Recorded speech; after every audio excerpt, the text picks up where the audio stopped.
Shabbat Shalom, Kal Halal, Yahweh Shem Yahweh Bahashim Kal Kodash. Double honors to the elder apostles and elder bishops of GMS, including the elders that came before them that taught us this truth. Shabbat Shalom and salutations to all the brothers out pushing the word in truth and in sincerity, the hopeful elect tabernacle of David. Shabbat Shalom and salutations to all the Aquath listening and learning and being a pillar of rest. Shabbat Shalom, Salakia. I'm the brother Yahshua. I'm back with the World War III Daily Update. Shabbat Shalom and salutations to you as well. I'm going to start right here, Matthew. Today is War and Rumors of War Tuesday, right? And we're going to let Dina give the breakdown since she's so thorough. But do we know if it's rumor or fact? Okay, so what we do on Tuesday is we go to Matthew 24, we read 6, and ye shall hear of wars and rumors of war. See that ye be not troubled, for all these things must come to pass, but the end is not yet. And everybody is very familiar with war and rumors of war, right? Everybody knows this, right? So what we do is we go and we get these different versions and look for different words that basically mean the same thing. And it's not always correct, but sometimes you got to extrapolate. So anyway, here we have in NIV, you got wars and rumors of war. In LT, wars and threats of war. Okay?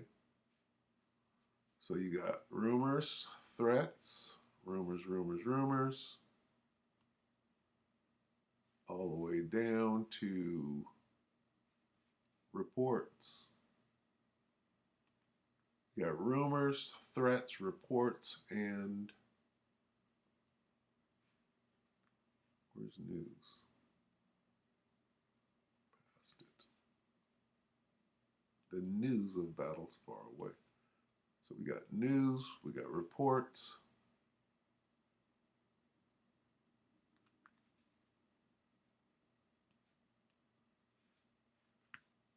threats, and rumors. Take it away, Dina. Show us some of this. Show us a report. Okay. Show us a report of threats and news and rumor. 17 hours ago, Dina Amelia Calmetta. China sends Russia military equipment. That's huge. That's a rumor. Is this a rumor? China sends Russia military equipment. Poland sends 1,000 troops to border. That's a threat. Japan may help defend Taiwan. That's a rumor. Okay? So now you determine what is rumor, what is threat, what is news, what is a report. Welcome back again, everyone. It's Dina Calmetta here, and for today's news, I do have quite a few headlines I'd like to share with you. And I'd like to start with this first report from the Wall Street Journal in regards to Russia. Now, as I reported just last week, Russia had suspended their agreement with Ukraine that had enabled both countries to continue exporting grain even amid Russia's ongoing invasion of the nation. The breakdown of the Black Sea Grain Initiative, brokered by the United Nations and Turkey, threatened to drive global food prices back up and underscored the tension between the two sides.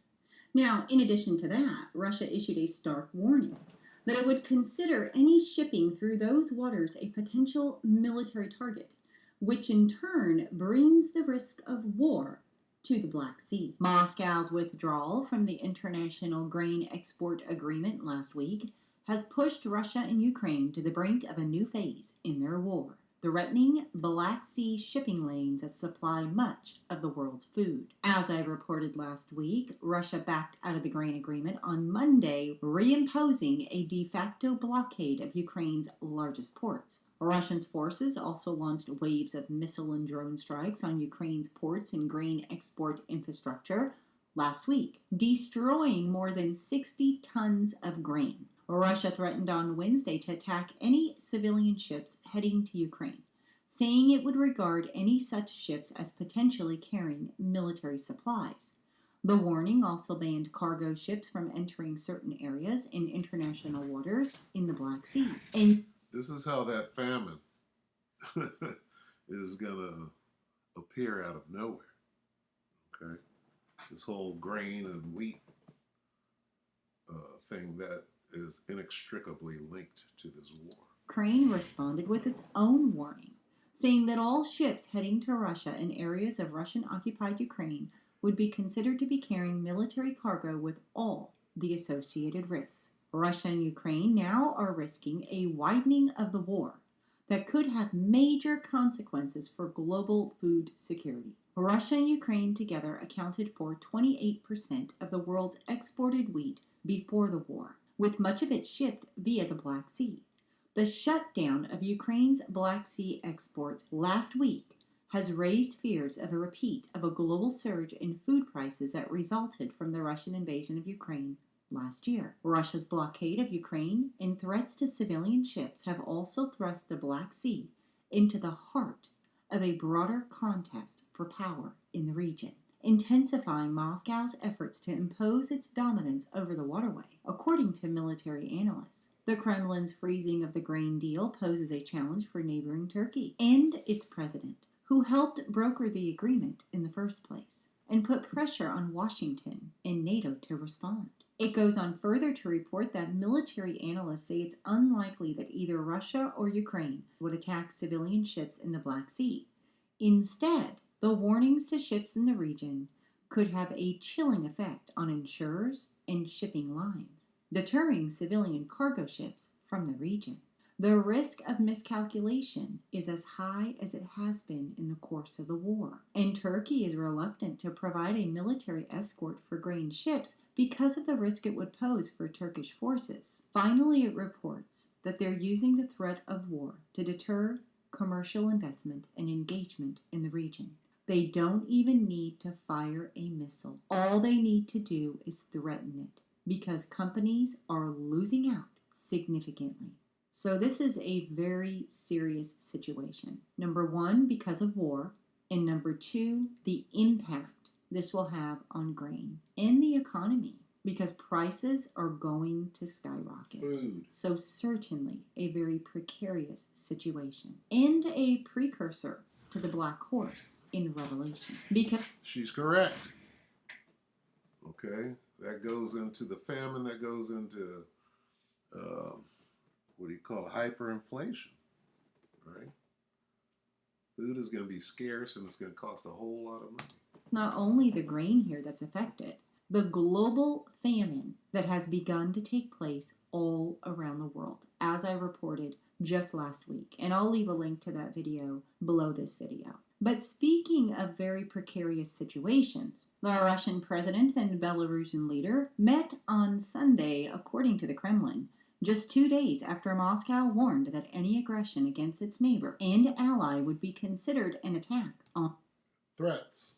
Russia, after Poland decided earlier last week to move military units closer to its border with Belarus in response to the arrival in Belarus of forces from Russia's Wagner Group. Threats. Putin said that Moscow will use all means it has to react to any hostility against Belarus. The Kremlin said that the Belarusian leader is paying a working visit to Russia and has spoke to Putin about further development of the country's strategic partnership. While not sending his own troops to Ukraine, the Belarusian leader allowed Moscow to use his territory to launch its full-scale invasion on Ukraine in February of 2022. It goes on further to report that on Thursday, the Belarusian Defense Ministry said that the Wagner Group mercenaries have started to train Belarusian special forces at a military range just a few miles from the border with NATO member Poland. The Wagner chief was shown in a video welcoming his fighters to Belarus on Wednesday, telling them that they would take no further part for now in the war in Ukraine.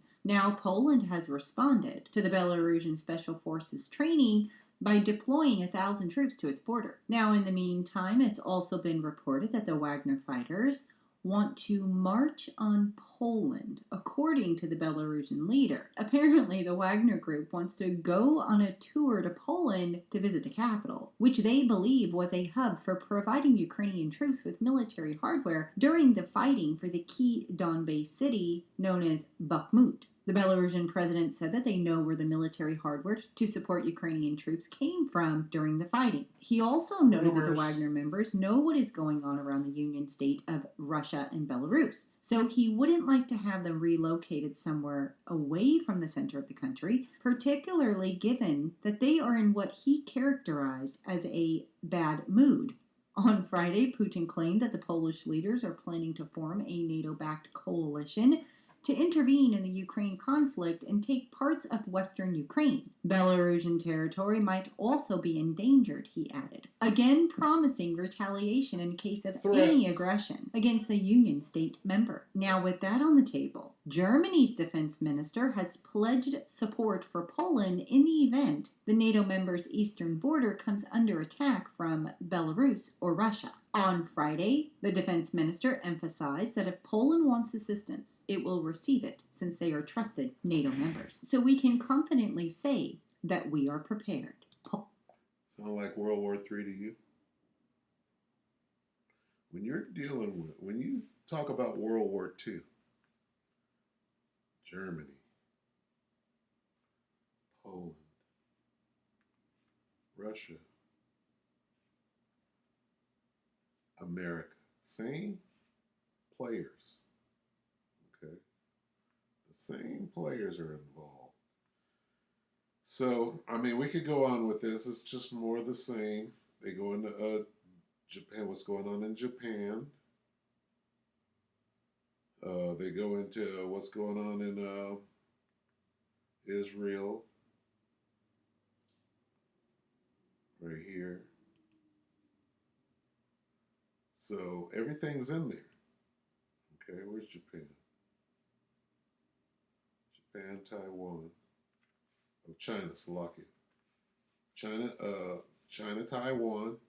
These are all the fronts in what? These are all the theaters of war in what? World War III.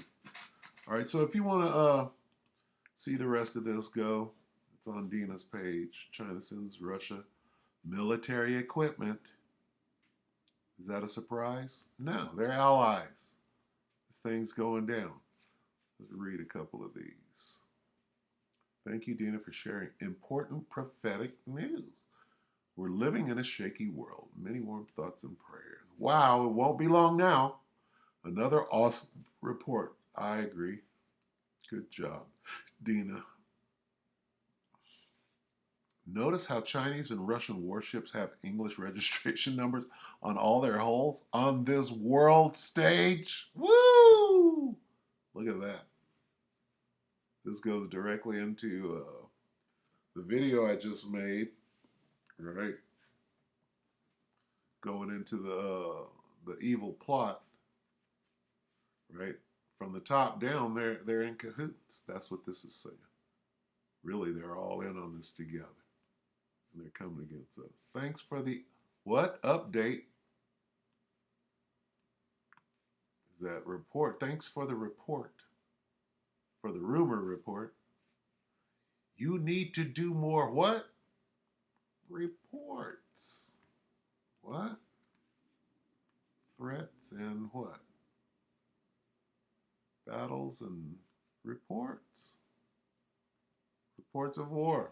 It is going to happen that you are going to hear battles and reports. Well, that's prophecy. Where'd she go? This prophecy, Dina. You're fulfilling prophecy. All right, so anyway, we're going to show you this famine and this war in the scriptures. The beginning of famines, the beginning of wars, 16. Yeah, and you always do that. Yeah, it's prophecy jumping off the page. Woe is me, woe is me. 2 Ezra 16:17, woe is me, who will deliver me in those days? That's Ezra worrying about these days. The beginning of sorrows and great mourning. The beginning of what? Famine and great death. The beginning of wars. What's going to bring about that famine? These wars. And the power shall stand in fear, the beginning of evils. What shall I do when these evils shall come? Behold, famine and plague. Plague is a weapon, right? Uh, uh, the kung, the kung flu, right? And I'm being funny when I say that, but if you understand what the kung flu was, it was a biological weapon. Famine is a weapon, okay? Behold, famine and plague, tribulation and anguish are sent as scourges for men. If Russia is fighting against the United States, don't they want the people of the United States in the worst condition that they can be in and to want to wave a white flag? It's all war, all right? It's all war, all right? And the Most High is trying to get you to change your ways, okay? From the top, right? You jakes, before it's too late. Repent. What is your message? Repent. We're at the end. You got 2 seconds left. Time is short. This devil knows it, right? He's going for it. He's trying to save what's left of his kingdom. You should be repenting because the next kingdom is at hand, right? Anyway, so with that, we're going to go ahead and close there. That's your update for today, your report, your news, your rumor mill, okay? Your threat assessment. All right, with that, we hope that the elect are edify you, brothers and sisters. With that, I'm going to say Shabbat Shalom.